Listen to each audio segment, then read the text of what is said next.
Everybody. What I'd like to do just very briefly is to just explore how much feed we could expect to grow under some pretty trying seasonal conditions. And I'm going to show and present some information in a slightly different way that you may have seen before. But hopefully it'll be useful, certainly in budgeting and thinking about what's going to happen over the next few months.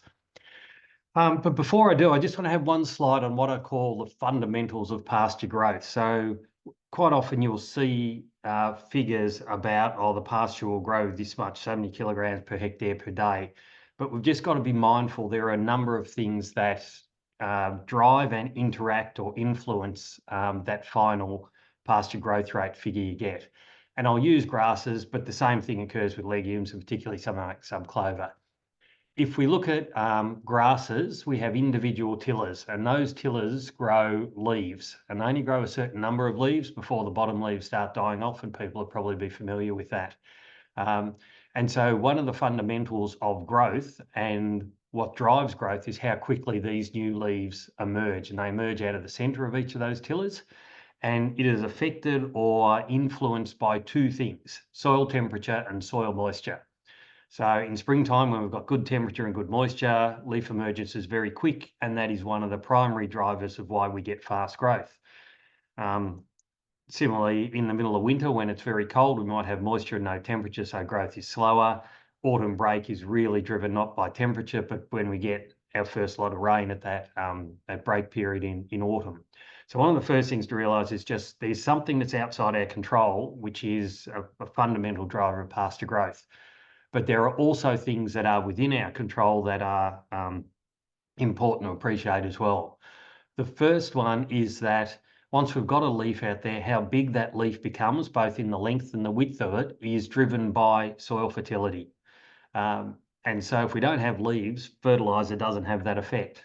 And so the fertiliser is very much linked to what leaf we've got and therefore our grazing management.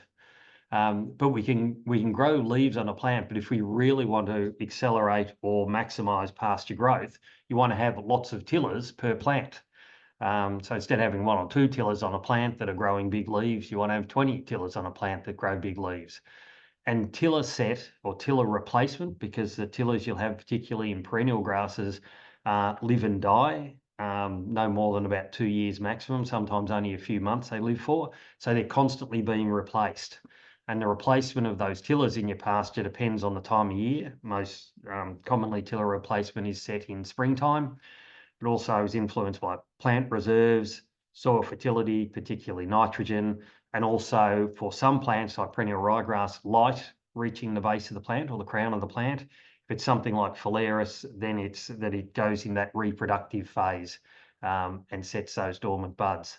So the pasture growth we get is a combination of how fast the leaves emerge, how big they become, and how many tillers we've got on a plant.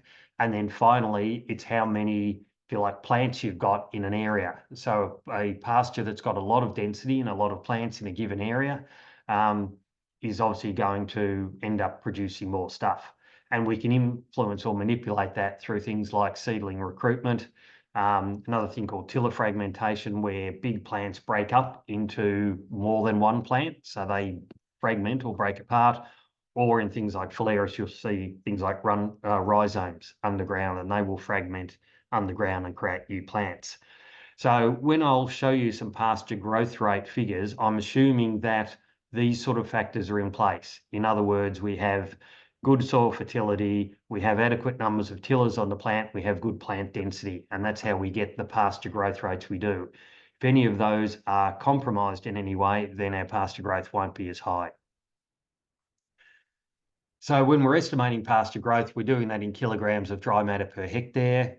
I've used a computer model called GrassGrow, which allows you to model pasture growth based on seasonal forecasts, soil type, pasture species, grazing management, and so on. So I've set those parameters, and I've looked at a period from 1970 to 2023 in a whole lot of locations across South West Victoria to start to understand what that growth is. Now, typically you would see a pasture growth rate curve like this. And that's the average that you get over that period. So this is the one for Hamilton. If I just took the averages of those each month, that's what our pasture growth rate would look like. But in the sort of season or the challenges we're facing at the moment, average pasture growth rates don't mean much. In fact, when you look over the 53 years I did the modelling, very rarely, if at all, do you get the average pasture growth rate. You get everything in between. And so I'll be presenting these graphs not as a single line, but as a range each month of what sort of pasture growth rate we could expect, what range we could expect or have got historically, and then try and understand where we might be in that historic range going forward, given the season that we've got. And so that line there is influenced by those four factors, as I said before. And I'm going to present them in a thing called box and whisker graphs. And I just want to spend a minute so people are clear on how to interpret, how they're constructed and how you interpret box and whisker graphs. So if I can just give you an example here, this is just for a site somewhere in over a 16-year period of the November pasture growth rates in kilograms per hectare. And you'll see that there's a range there from 2004, 73 kilograms per hectare per day, that would be, so pasture growth rate, to 2020, 125, and really low one saying 2014. If we average all those together, you'd get 64, and that's where that black line would come from for November, or that point in November for that black line would be 64 kilograms per hectare per day. If we graphed each of those individually, and we just put dots of where they were for November, you get the dots spread out like that if this is pasture growth rate up here on the left-hand side. And we can do a few things to this to start to represent ranges within that a total number of 16 points. If we represented the average, which we often do, we'll represent that just by an X in the figures that you'll see. So when I show you the ranges of results where you see the X, that's what the average works out to be. We can also work out a value where half of them are below and half of them are above a certain point. And that's called the median value. It's represented in these box and whisker graphs by a line. We can also divide that up into quarters. So if we've got 16 values there, the bottom 4 compared to the top 12, we can draw a line, and that's the lowest 25% of values. And we can do the same thing to represent the upper 25% of values. So there's 4 dots above it, 4 dots in there, 4 dots in there, and 4 dots in there. So it splits it up into quarters, if you like. We can also put the highest values in there, and we can put the lowest values in there as well. And so in these box and whisker graphs, I'll show they have a series of lines like that. And we just tidy them up. We put lines, vertical lines in there, and we put vertical whiskers in there, creating a box for half of the results. And these last quarters are represented by the whiskers, and they will be different lengths according to where the numbers sit. And so they'll look like that, and that's what I'll present to you. And we can tidy that up a bit and get rid of all the individual dots. So you just get a box that represents those 16 values looking like that. Where in this case, the average is higher than what 50% of the results are, because we have some very high results that drag the average up. You'll also see on the graphs that I show you what are called outliers, and an outlier will be represented by a dot that is beyond the range of where the whiskers are. And it's just a mathematical way these graphs are represented, that the highest that whisker can go, that upper whisker or that lower whisker can go, is 1.5 times the length of the box. So if you can imagine the box there as is represented there is between 32 and 87 kilograms per hectare per day. So that's about a range of 50 kilograms per hectare per day. The highest this box could go would only be 1.5 times that 55. So if we've got an individual value that's bigger than that, it will actually appear, but it will appear outside the box and whisker. So it's what we call an outlier. It is so extreme compared to the rest of the results that it is shown independently and not shown within the box and whisker graph. So hopefully that gives you a little bit of an outline of how the graphs will be shown and how they need to be interpreted. So if I jump now to, and I've just taken Hamilton as an example, and I'll show you a map in a tick where we've got a lot of these sites across the whole of South West Victoria. This is modelled for Hamilton from 1970 to 2023, what the pasture growth rate is in kilograms per hectare per day across the 12 months of the year. And a couple of things really stand out. First of all, if we look at the autumn break, which is a period we've just passed through, in Hamilton, there's quite a significant range, certainly in April and May, of what those pasture growths could be. In May, it's not unusual, or it's not hasn't occurred that we've had a value of 0. In other words, nothing has grown in May. We've also had some times where conditions have been very favourable and we've grown up to 50 kilograms per hectare per day. On average, we've grown around about that 25 to 30 kilograms per hectare per day in May. And you'll see April, it's not uncommon for us not to grow much in April. If you look at March, 25% of the time we can guarantee we're not going to grow anything in April. And occasionally if we get a very early break and really good rain, we will get exceptional growth because it's nice and warm. So leaf emergence is quick and we add moisture to that and we get some pretty fast growth rates. We're moving through this period now, sitting down at the bottom of these boxes, which is not a surprise to anybody because we know nothing's grown. The other thing I want to highlight here is that once we get to June and July, the variation each month is much narrower. In other words, the box and even the whiskers, there isn't a big range between them. And so they become, in a sense, more predictable. So even though they're low, they're actually quite predictable on what we could expect to get each month. And then you'll notice as we move into springtime how variable spring can be. And we all know if we get a good spring, we grow a lot of feed. And if we don't get much rain, we can be down at this lower end like November and December and not grow much feed at all. So the box and whiskers are really useful to understand the range. And it's really helpful then if we can interpret what's actually driving those higher and lower numbers, which I've sort of alluded to. And just to give you a bit of a context here, in this period of time, moisture is limiting leaf emergence. Once we get into springtime, it's usually moisture again that limits. So that's the main driver between whether at the top of the box or the bottom of the box. But once we get into this winter period, temperature overrides moisture.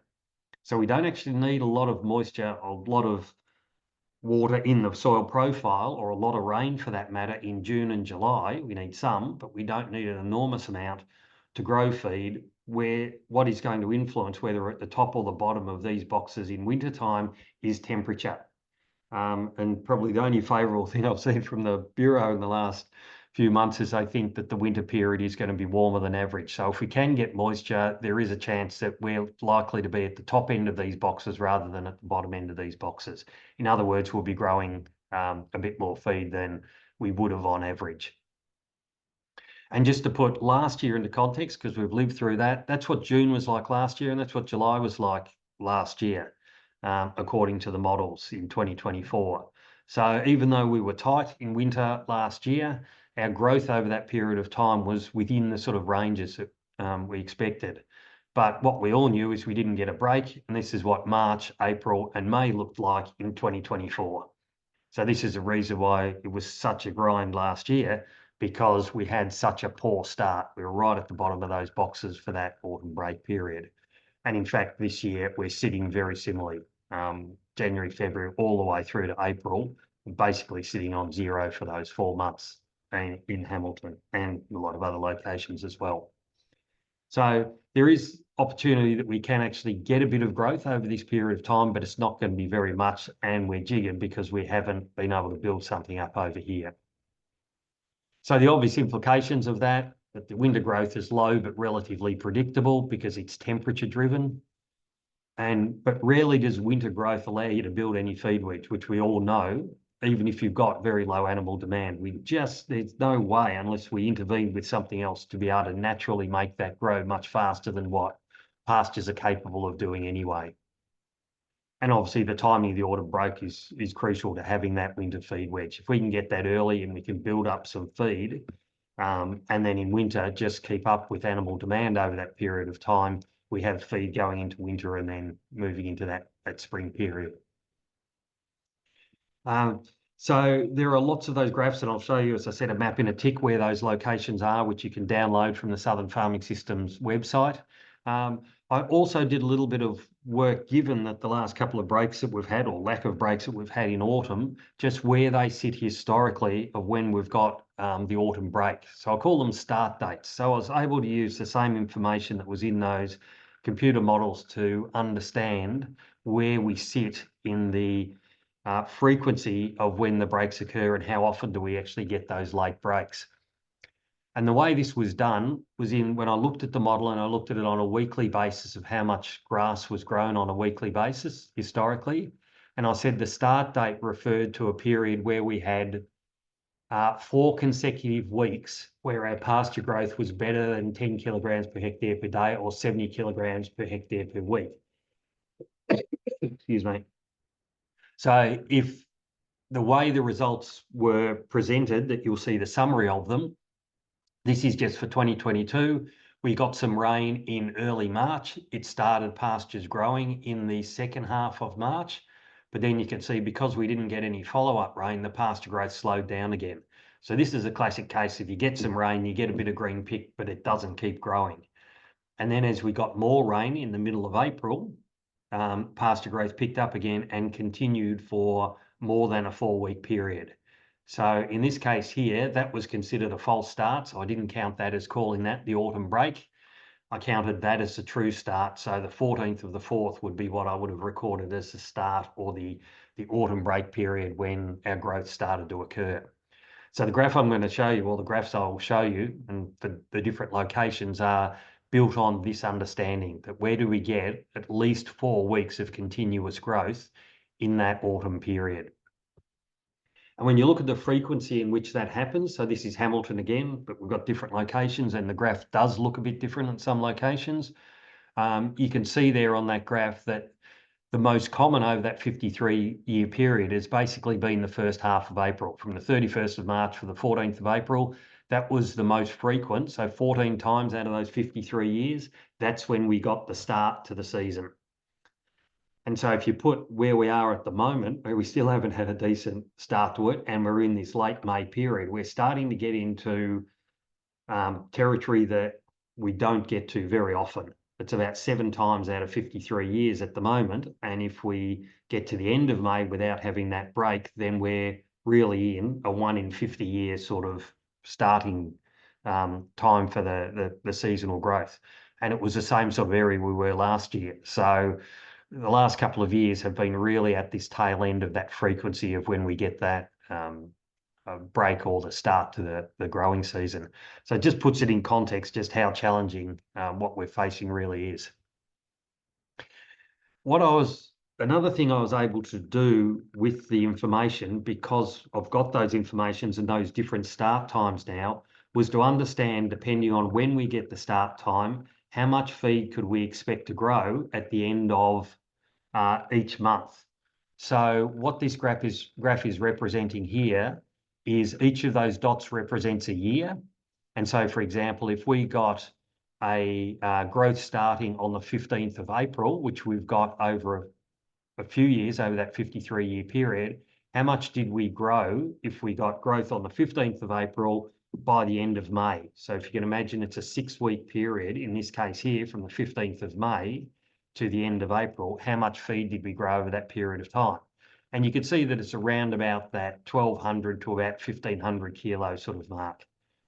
And it makes sense that if that break is earlier and we get more growth, then we've got a higher quantity here. But as we get towards the end of May, obviously how much feed are you going to grow by the end of May diminishes. So as you get down towards the end of May, we've basically not growing any more feed in May. Well, it's pretty obvious, but it is useful because we can now look back and think, well, when we get the break in years going forward, how much feed could I expect to grow at the end of May? And I did exactly the same thing for the end of June, end of July, and end of August, depending on when that starting date was. So hopefully I haven't confused people, but that's a way I'll represent this next set of graphs. I've taken the dots off it, so all you'll see is lines on the next graph. This is representing a pasture, in this case, a phalaris and a subclover pasture that's got good soil fertility, has good plant density, has good grazing management, and so on. So when I said at the start that all of those things contribute to it, I've assumed we're getting all of those things right. And this is the graph that applies once you do get all of those things right. So if we, for example, got a break in this case here on Anzac Day, let's say Anzac Day was the day it rained and we got a break in whatever year that is, not this year, but whatever year that is, you'd then draw across there and say we would expect to grow about 950 kilos per hectare of feed from an Anzac Day break to the end of May, assuming the animals aren't eating that. So that's the amount of growth that we would have had over that period of time. And irrespective of when it is, you can pick whatever start date you want. You just draw the line up and then draw it across, and it gives you an idea of how much feed you're likely to grow. So if I do that over the 4 months, the end of May, end of June, end of July, and end of August, you get these 4 line graphs as like we've got here. So the one I was showing you before is now this green line here. That's the end of May one. That's the end of June one. That's the end of July one. And that's the end of August one.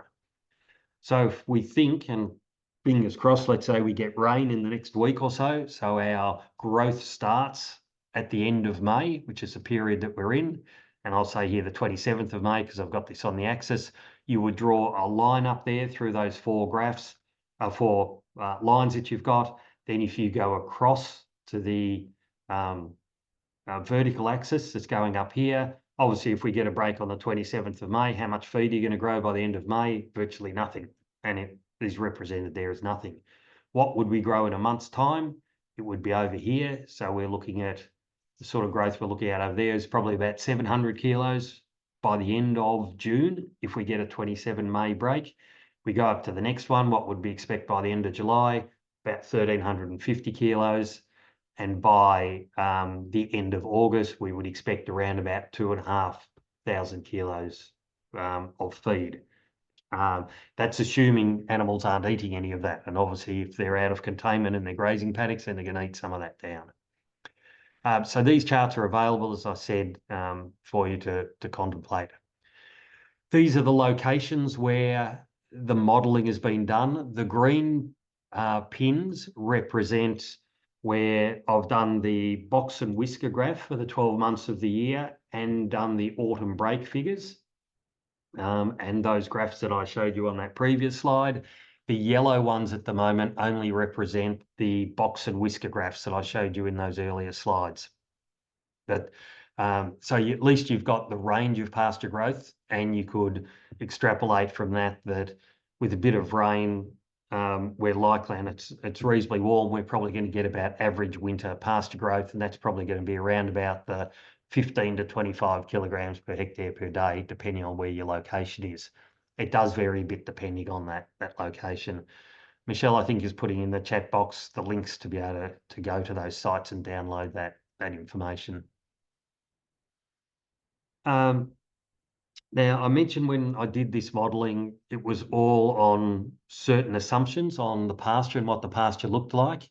If your pasture doesn't look like that, we do have, Lisa and I call them scalers, of a way of backing off those numbers if your pastures aren't as good. So if it's a good pasture, and we call this high fertility, and by high fertility, we're talking an Olsen P of around about that 15 sort of mark, no constraint from pH and those sort of things, and you've got a high proportion of grasses and clovers that you want. So what you call a good pasture, change in winter pasture growth, you wouldn't adjust it at all, you'd just use the graphs that I showed you.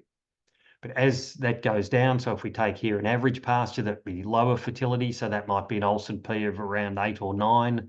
It's got less of the desirable grasses and clovers that you want, there's a bit of bare ground there and so on. You would back off those pasture growth rate estimates or the quantities by about 30%. So it enables you, if not all your pastures are that good, how much do you reduce your pasture growth rate, your expected pasture growth rates by? These are the sort of numbers that we'd be looking at. And they're in the notes as well that you'll download. So that's the pasture growth side of it. I just want to finish up by touching on a simple feed budgeting tool that we've put together to help just appreciate how much feed we could expect to grow depending on what animals we've got on and whether and how long we might need to contain for, and if that feed is too low, do we need to grow more feed? So what are some of those options if we've worked out that we're just not going to have enough feed ideally for what we'd like to achieve. It's a simple Excel spreadsheet that Southern Farming Systems have got, and you can download. I'll just step you through the way it's put together. It's pretty straightforward, and then you can download that and have a play with it yourself. It's got 3 steps in it. The first step is it just says, what's your starting green whole farm pasture cover? And I've got this example here, as I think most people have. They've had funny showers of rain, not enough to really get things started, and there's funny green fuzz over everybody's paddocks if they haven't been eaten. So I've just said here as an example, there's 100 kilograms of dry matter per hectare. There's just a little bit of green pick coming through the paddock. So that's the first step, is just having a bit of a crack at what you think that might be. The second crack then is you estimate your starting date, and you use the graph that I showed you before that you download. And on the basis of that, you then transfer into the next step what the kilogram or what the pasture growth will be at the end of those months. So step 2 is, what pasture do you expect to grow?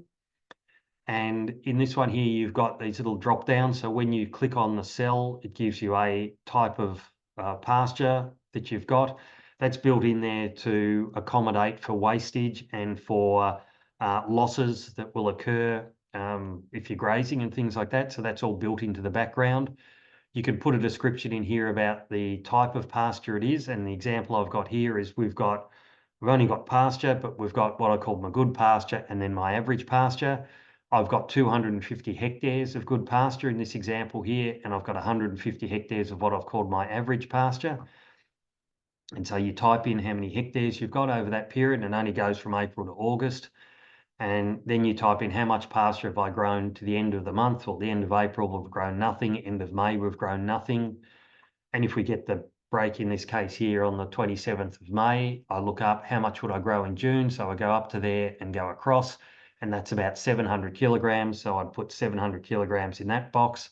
If I then go up to July, I put in about 1,350 kilograms. And if I go up to August, I'd put in about just under 2,500 kilograms per hectare of feed, 2,450 in this case here. I've also, as I said, got some average pastures, and using those scalers that I showed you before, I've just reduced these by 30%. So the 700 becomes 500 for my average pasture, the 1,350 becomes 950, and the 2,450 becomes 1,700, because I've scaled it back, because I've said I've got some pasture that won't grow as fast as a good pasture. Excuse me. And so you put those in step 2, and it's simple as that. You don't have to be fiddling around with pasture growth rates, kilograms per hectare per day. It's worked it out over that monthly period for you. So it's a quick way of being able to do that calculation. Then the third step in this one is, what will the animals eat if we're trying to do a feed budget? And I've tried to simplify this as much as I can to make estimates of how much those animals are going to eat as quick and easy to enter as possible. So let's say in this example here, I've just got a sheep operation where I've scanned and I've got single use, so pregnant with singles and then pregnant with twins. The way this sheet has been set up, it's got these things in the background. So the first thing you do is you choose what type of enterprise you've got. So there's 3 sheep choices you've got. There's merinos, first cross, and terminals. The next thing you do is you pick what type of animal it is. And in this case here, I've said these are 2-year-old ewes, so they're mature ewes. And in this case here, they'll be raising 1 lamb. That's the intention of them, because they've been scanned as singles. So you choose that from the drop-down list, and there's a whole heap of different choices that you can make there. You put in the standard reference weight of those animals, because bigger animals have higher requirements. So you choose what that standard reference weight is. And in this case here, I've got how many kilograms are when they're at condition score 3. They may not be that at the moment, but that's what we need to look up the tables. And then you put in your approximate calving or lambing time if it's applicable. And in this case here, I've said we're winter lambing and we start lambing on the 1st of July. And there are choices in there: July, June, July, August, September, and so on. Once you choose those 4 choices, what will appear is over here on the right-hand side, it's got the suggested intake. So with that combination, it looks up for each of those months how much those animals suggested what those animals will require to eat to maintain their condition. So it's working on energy in the background, but it's actually then being converted into quantity of feed that those animals will need to eat. It doesn't automatically put that in. It gives you a suggestion there. You then have to transfer that into the white boxes up here. And so in this case here, we've just assumed that what's been suggested here is a good estimate of what we're going to need to feed them. And as you can see, it ramps up. So if they're lambing on the 1st of July, you can see how in later pregnancy, their demand goes up. So they've got to eat a bit more. And as soon as they start lambing and then getting into that early mid-lactation, their requirements or their demand goes up higher. And that's why that number has then increased from 2.2 to 2.6. In this next example down here, I've got the same animals, but they're raising twins, and you'll see the intake number is slightly higher. And depending on what combination you pick over here in these four, all of these numbers will change again. If you want to override them and said, no, I want them to gain a bit of condition, so they'll have to eat a bit more, you would up that number in there in your feed budget. But it's a way of trying to simplify working out what those animals are going to need to eat at any point in time. And you can put just a name in there as well. The way I've represented this is that for April and May, those animals have been in containment. And using this example, we get the autumn break on the 27th of May and things start growing. And let's say in this scenario, straight away, you let those 500 ewes out, your single ewes, and you let your 500 twin ewes out, twin-bearing ewes out as well. So you've got 1,000 ewes in this example here, and we've decided to let them out on the first day. If you run that calculation through, then what you'll get in the results, which calculates out, is the anticipated feed growth rate, how much those pastures are going to grow across all the different pasture types you put in. And you can put more than 2 pasture types. I've only put 2 in, but I think there's 7 or 8 you can put in. And you can put up to, I think it's 15 or 20 different animal combinations, types of animals in there. It'll give you a graph that looks like this, which is how your pasture cover will change over time. So this is the balance, your total dry matter balance of what's going to grow minus what your animals are going to eat. And it's just calculated here for the end of each month. So at the end of June, if we let those animals out of containment, for example, and it grew the way we thought it would grow, we'd have about 500, just over 500 kilos per hectare across the whole farm at the end of June, 858 by the end of July, and 1,300 by the end of August. Expectation, though, is that we're lambing on the 1st of July, and this is the end of June, we're only going to have 500 kilos of feed in front of us. So this calculator allows us to play around with a few things. And let's say if we wanted 1,000 kilos, then we're clearly below what the target we'd like across our farm. So we need to either increase the fodder growth, and that's what Lisa's going to talk about in a tick, or we need to decrease the feed that's going to be eaten. And that might mean that they're in containment feeding for longer. And if we want to see how that scenario might play out, then all we need to do is then, instead of saying 500 in June, because we let the animals out, just change those numbers to 0. And if you change those numbers to 0 instead of 500, which means they're in containment for another month, that allows that pasture to start to grow a bit more. You then look at the results again. Oops. And as you can see down here, that you've grown a bit more feed, but we're still only 650 kilos at that period of time because our June pasture growth is relatively low. So that's how the feed budget things works. It's a simple one I put together, but realistically in 15, 20 minutes, you can get a bit of a handle on how your feed will progress over time, depending on what animal strategies you put in here. I'll stop there, I think, Michelle, and see if there are any questions. If not, we'll pass over to Lisa.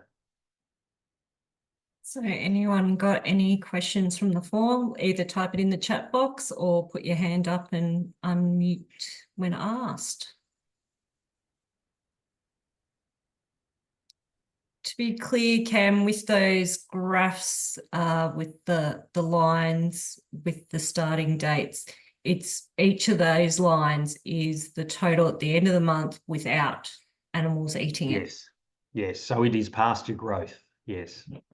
And obviously, as you start eating that off, you take away from that growth. And then it has those flow-on effects of don't have leaf area, so your fertiliser isn't working as well, or if, as Lisa will talk about, things like nitrogen and gibberellic acid as boosting that growth, if you don't have leaf, you're going to be in strife. You're not going to get the full effect of those boosters. And that's where using the Excel calculator, takes into consideration what you're eating. So you can't just look at the graphs and go, oh, this is what I'm going to get. You've got to use the calculator and take into account what they're eating. Yes, if you decide to let them out of containment. Yes, that's what they'll be eating, or trying to eat anyway. Yeah. I'll just share my screen. Okay, so we'll get started. So, as Cam said, that I'll be sort of focusing on gibberellic acid and nitrogen fertiliser. They're good tools for a late autumn break to try and boost that winter pasture growth. I'll also touch on some species, some of the faster growing fodders that we might have a chance to have planted or still planning to plant. Unfortunately, grazing crops is probably not going to be an option, as we saw, I guess, last year, particularly if those crops are being taken through to grain. They're unlikely to have the growth to, I guess, to be able to graze them without incurring some significant yield penalties. So our options are a bit limited, but all the same, they will grow us hopefully a little bit more feed. So the first requirement, I suppose, for both, nitrogen fertiliser and gibberellic acid is to have, we want about 50 mils of stored moisture to sustain that dry matter response. And the way that I guess we can try and tell that is that we can dig a hole and take some soil out and just have a bit of a squeeze of it and see if it forms a nice sort of smooth ball, and whether it holds together or whether it starts to crumble apart. And if it holds together, then we've probably got enough moisture there to be able to use these products, particularly nitrogen fertiliser. We also can check on our My Farm dashboard, looking at soil moisture probes to have a look at how much soil moisture is there. This is the one for the Rokewood site, this graph that's on the screen. And looking at that at the end of May, we've got about 37 mils of moisture for 60 centimetres. So we're sort of not at that 50 mils of stored moisture at this stage. So we'll just have to wait a little bit longer before we start applying some of these products.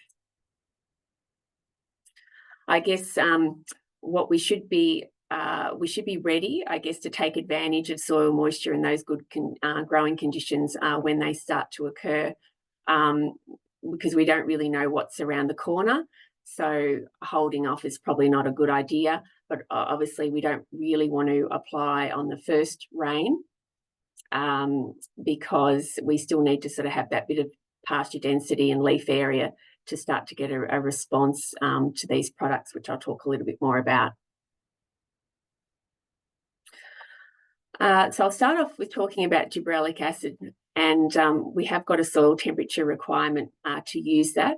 So gibberellic acid is, for those of you that don't know, it's a naturally occurring plant hormone that occurs in the roots. And when it's applied in winter, it stimulates cell expansion. So it's really sort of regulated by having low soil temperatures. So our application times for that is sort of June to mid-August. There's lots of different products available. Gala, Rise Up, ProGib. And what it's doing is it's stimulating shoot and cell elongation. It makes the pasture stand upright, and you can get some sort of yellowing, which is chlorophyll dilution when you apply it. And you can sort of see that in that lighter green strip. There is a leaf requirement, a leaf area requirement for gibberellic acid. It's a spray, and so it needs to be absorbed by the leaves. Now, AgVic suggests that you need 1,000 kilograms of dry matter per hectare there. But if we all had that, I think we'd all be pretty happy. But looking back at the CSIRO original research that they did on pastures back in the 1960s, they were using it on pasture heights of about 1 centimetre. So we just want to make sure that there's some pasture, some leaf area there to respond, and not too much bare ground. And certainly we tend to not apply it on newly sown pastures because there tends to be, they haven't thickened up enough to have that leaf area, so the responses are low. So in terms of responses to gibberellic acid, usually Phalaris is more responsive. We look to have typically about 400 kilos of dry matter per hectare additional growth. Perennial ryegrass is a bit lower, about 300 kilos of dry matter per hectare, and that's generally produced, that bulk of that feed is generally produced within 21 days. And of course, this is the growth that occurs if we're not grazing. CSIRO, they with their trials, they were growing 460 kilograms of dry matter per hectare. The perennial pasture systems trials over near Ararat, they averaged an extra 133 kilograms of dry matter over 15 sites and across 3 years. At our southern farming systems Rokewood site last year, we grew an extra 234 kilos of dry matter after 28 days. And that was obviously during those sort of dry conditions last year. Obviously, if you have good growing conditions and I guess good density, good pasture density, then you'd be looking to get the higher rates of responses up around that 400 kilos per hectare. And generally the best responses are from those having a high content of grass, or like Phalaris, 40 to 50%, and when pastures are not nitrogen deficient also. So we have different species responses to gibberellic acid. Most of the grasses and plants are responsive to some degree, but some are obviously more responsive than others. So Phalaris is one of those. And so we can use the lower recommended label rate. With annual ryegrass, we can sort of set that back a little bit, and that's because they don't store as many plant reserves, and they can struggle to recover from putting a lot of their carbohydrate reserves into growing leaf, and then they sort of run out of those carbohydrate reserves to recover. So they might actually take a little bit of a setback. Tall fescue, some of the research that I've looked at on that, it tends to stand upright, but it may not necessarily grow any more dry matter. And there can be small increases in clovers.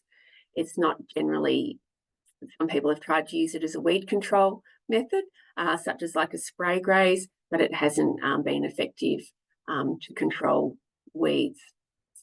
You can just sort of see that I guess from those pictures there, it does start to respond really quickly. And so the advantage of having gibberellic acid is that you'll start to get that response within, you'll have that extra pasture growth within 21 days.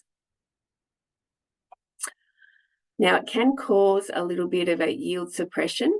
And this is, so what sort of tends to happen is that we're transferring some of that spring growth and we're getting extra winter growth. So we do tend to grow a little bit less winter spring growth, but that's generally okay because generally we should have good growing conditions in springtime, and we usually have sort of excess pasture available anyway. So we don't mind sort of using it to try and fill that winter feed gap. Now, part of that yield suppression is because the plants are trying to, after they've grown, they're trying to reallocate that energy and nutrients back into their root growth and away from their shoot growth, and possibly because of low soil nitrogen levels. Now, I have heard of people applying it twice during winter time, and certainly some of the dairy farmers do this, but it's only if there's adequate soil nitrogen. From some of the results that I've seen, that the evidence suggests that consecutive applications without nitrogen application, they can have a negative effect on the potential spring pasture production. And that's because, I guess, you exhaust the nitrogen levels, and then the pasture just sort of tends to fall over, and so you can actually depress your growth more so than if you hadn't applied anything at all. So that's just something to be conscious of. But I guess in clover dominant pastures, they're making and using their own nitrogen, and so there probably won't be as much as an effect on those sort of pastures. So just moving on to nitrogen, and as Cam said, that nitrogen is really important for that tillering of those grass species, and that tends to coincide in sort of late autumn and early spring is when plants start to really kick into their tillering and have maximum tillering, and that happens to be often the best times to apply that nitrogen fertilizer to really get that tillering occurring. Nitrogen also increases photosynthesis and root growth as well. So in terms of times to apply your nitrogen, your additional nitrogen fertilizer, it really depends on whether or not whether you'll get a response depends on whether you'll have a nitrogen deficit. So if you've got plenty of nitrogen there, adding more nitrogen won't really do anything. So it's when we sort of run out of nitrogen that we tend to have our best responses. So that tends to occur in winter. We often run out of soil nitrogen because it's often used up by the pasture during that autumn growth period. Now, we haven't had that autumn growth to use up a lot of that nitrogen. So potentially we're going into winter with a fair bit of nitrogen there, but they're not. In saying that, we haven't had as good a growth from last year to sort of carry over into this year, and it would be all that sort of organic matter that breaks down and is mineralized and releases nitrogen into the soil. So we're not too sure exactly what the status of our nitrogen will be this year, and I'll talk about taking some soil tests potentially to inform that. But it could be that we are going into winter with reasonable nitrogen levels. Of course, we haven't had much moisture either, or rainfall to start for that mineralisation process to occur to release that nitrogen back into the soil. But certainly, hopefully, we will get rainfall, and certainly we can probably guarantee that there'll be responses to nitrogen more in that end of winter period, when that growth really starts to hopefully kick off because there's moisture in the system. So how to tell if your soil nitrogen is low? We can try and look for visual nitrogen responses in urine patches, because urine is always high in nitrogen. I guess it's a little bit tricky to see at this time of year because we're not sort of, sorry, just go back up there. We're not kind of seeing, I suppose, things aren't really growing to be able to pick up if things are growing faster within those urine patches. But hopefully we might be able to see something soon. We can use a soil test as a bit of a guide, but there's obviously a bit of a wait period to get your soil test results back. And the nitrogen levels really sort of will fluctuate, and that's because there'll be mineralised N coming into the system, and also plants will be using up that nitrogen as well if we've got soil moisture. But as I said, it's a bit of a guide, and what we're looking for is the total nitrogen levels that's there, so the nitrate and ammonium summed together. And I've sort of taken a guess as a bit of a guesstimate that anything less than 50 milligrams per kilogram at 0 to 10 centimetres is likely to respond to additional nitrogen. At the Rokewood site, we'd had soil tests taken in, I think about mid-April, and they were measuring about 28 milligrams per kilogram of nitrogen in 0 to 10 centimetres and about 49 milligrams down to 90 centimetres. But we still could have higher, that would be without rainfall, so we could still have the higher nitrogen levels coming in once some of that organic matter sort of starts to break down, or those old pasture residues start to break down and release nitrogen into the system. In this, in the photo with the urine patches, you can see that nitrogen response occurring. That's when we're starting to get that rapid growth, and that was in photo taken in mid-September. Those urine patches tested 53 milligrams per kilogram of nitrogen, of total nitrogen, whereas the rest of the pasture only tested 7. So the nitrogen rates to use are recommended to be between 25 to 50 kilograms of nitrogen per hectare. And the target time to grazing really helps us determine the rate of nitrogen to apply. So we generally budget on having about 1 kilogram of nitrogen per hectare per day over winter. So therefore, if you're planning to graze in 30 days, you'd only put on about 30 kilos of nitrogen per hectare. And that's because we can't necessarily guarantee that we can bank that nitrogen. And that's because, you know, it can disappear, it can get fixed onto the organic matter or clay particles, or it can even be leached. So it can disappear from the system. So we only try and put on what we will need. And so once we don't want to put on, we can't necessarily put on extra and bank it there. So our typical sort of nitrogen responses in winter is for every 1 kilogram of nitrogen we apply, we can grow an extra 5 to 10 kilos of dry matter per hectare. And that's those typical response times are between 35 to 90 days. So at least having probably 5 to 6 weeks before we see that nitrogen response.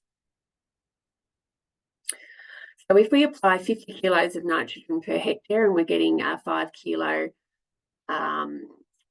per kilogram of dry matter response, we can grow an extra 250 kilos per hectare. If we get the 10 kilo of dry matter response, we'll grow an extra 500 kilos of dry matter per hectare. And we just have to, I guess, keep reiterating that it's not instant feed. You need to spell it for 5 to 6 weeks to get that that growth occurring, that additional feed occurring. Certainly our annual ryegrass, perennial ryegrass tend to have higher response rates than phalaris, and we get higher response rates on grass-dominated pasture and soils with optimal fertility. We will get poor responses if we've got lower fertility, and you can use some of those scalar products that Cam spoke about. Now, as soon as we graze or when we've got those good growing conditions, we can look to apply our nitrogen. Generally with grazing, as soon as we've grazed, we tend to want to put on our nitrogen because the pasture will be really wanting to draw up that nitrogen. We'll have a high requirement for it, particularly in those 2 weeks post-grazing. Now, there is a bit of a risk with nitrogen loss in dry soils, and that's from volatilization of urea. In particular, it can get converted into ammonium gas and lost into the atmosphere. And this occurs under certain circumstances, and it's usually dry soils.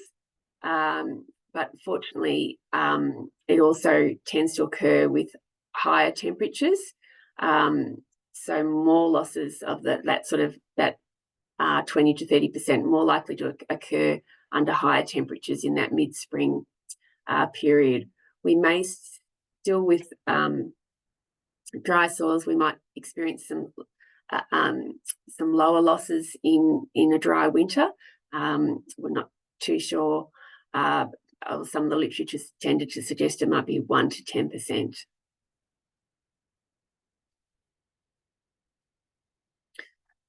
So one of the common questions is, can gibberellic acid and nitrogen be added together? And they can be, because both of them act a little bit differently. So their effects are additive. So if we get 300 kilos, growing extra 300 kilos from our nitrogen fertiliser, and we can get an extra 300 kilos from our gibberellic acid, we can have a combined total of getting additional feed of 600 kilos per hectare.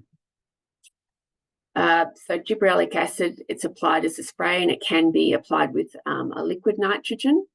And I guess it's important that the soonest you can graze with gibberellic acid is 21 days. And so if you're applying nitrogen fertiliser with it, then you'd only need to apply 25 kilos per hectare of nitrogen. It's no use trying to add any more, because if you're grazing it, you won't see the benefit of it. And just to avoid potential nitrate poisoning, we don't graze before that sort of 21-day period, just because those plants take up that nitrogen, and so they can be quite high in nitrogen and causes some issues.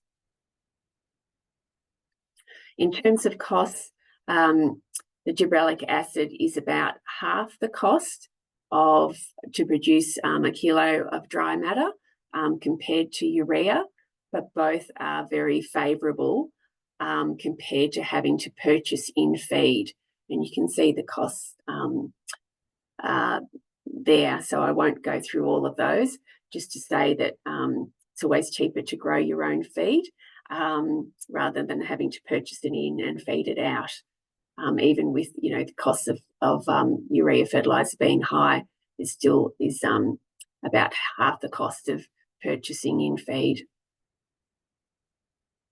There are some calculators that you can use to calculate and compare with supplements and work out what those costs might be. And just in terms of moving into the forage options, I found this flowchart from Red Hill from the Grasslands Conference. So it was back in 2011, but I thought it was quite valuable, and I've added in a couple of extra lines.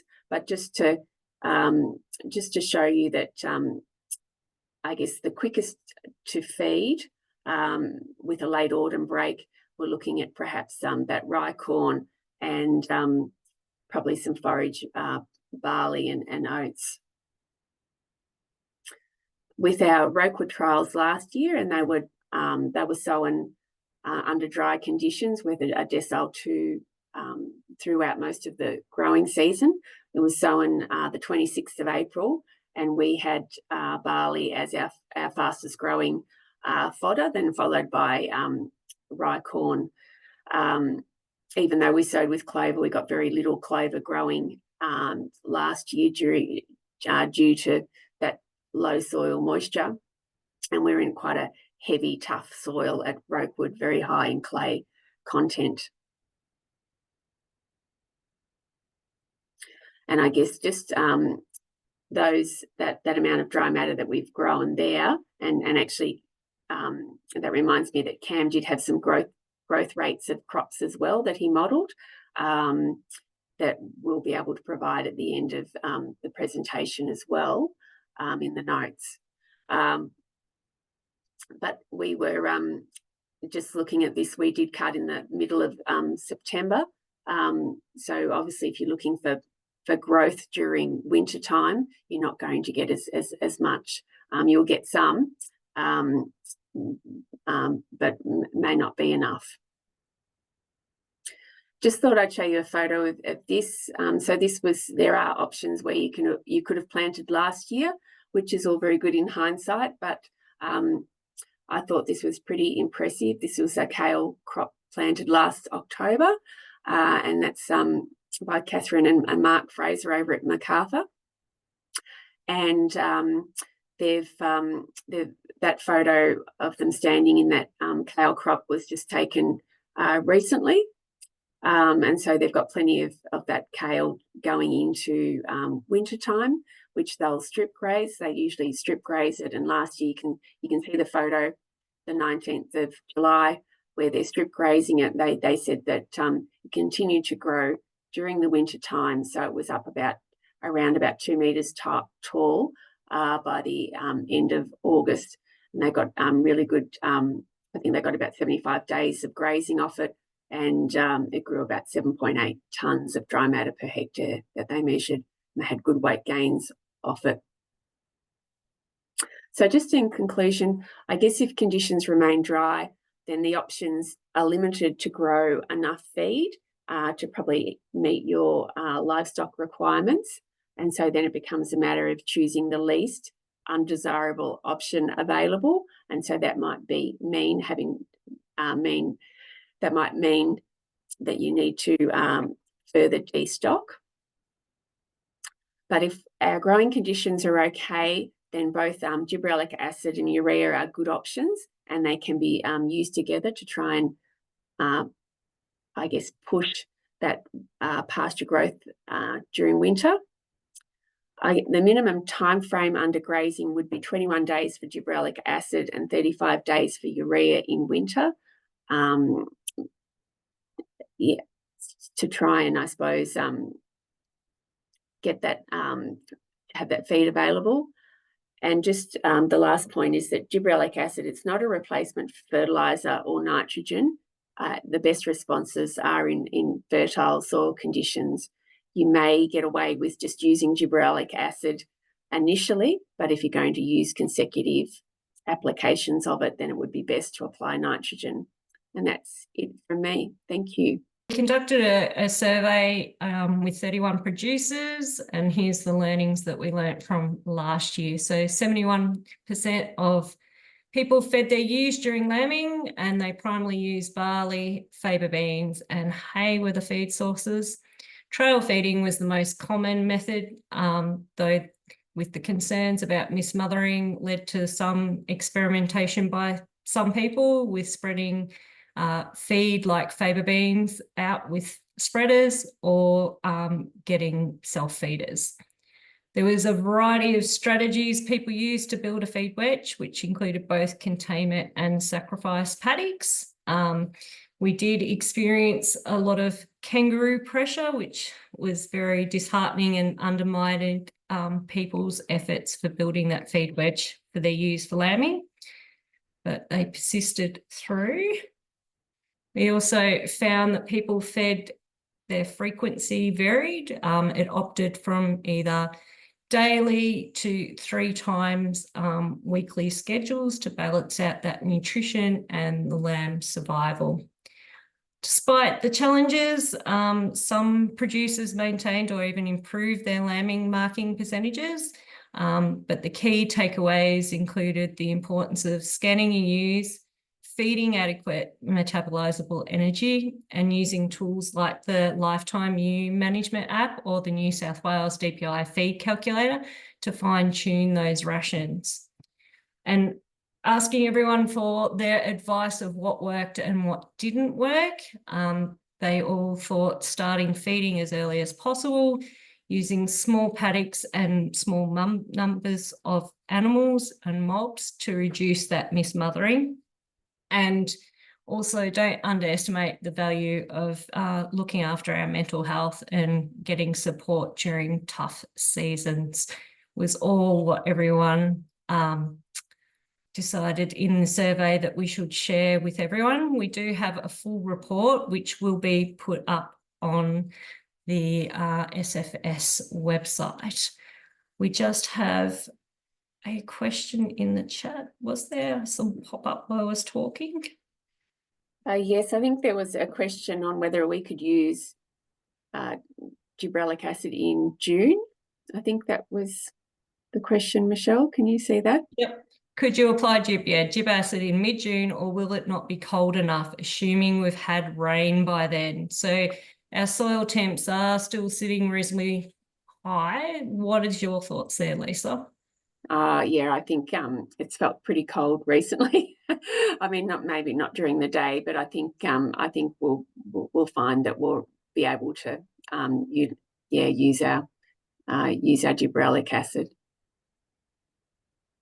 Normally normally it's probably it's been a little bit warmer than normal, but I think we'll start to see temperatures, start to drop down, and a lot of the time we tend to try and put on our gibberellic acid in June, trying to avoid putting it on in July, just because it's generally pasture growth rates are sort of even more suppressed by temperature at that time. No problem. No more questions there. Move along. So what's next? So from today's webinar, we will be having a lovely evaluation, the survey. This is important for our funders to collect this information so we can report back to them of how you found tonight's webinar. So if you wouldn't mind either scanning the QR that's on the screen, or I will be sending you out a link as soon as possible, or I'm putting it in the chat box. While people have done that, I'm going to flick through. So SFS has many workshops happening coming up in June, July, coming around. Just thought I'd share that we have an introduction to carbon farming and farm emissions for cattle and grazing systems being held down at Murderduke Angus in Winchelsea on the 3rd of June. We also have 2 autumn-winter feed-based planning workshops, which will be covering some of the things you've heard tonight, but in more detail and for those locations.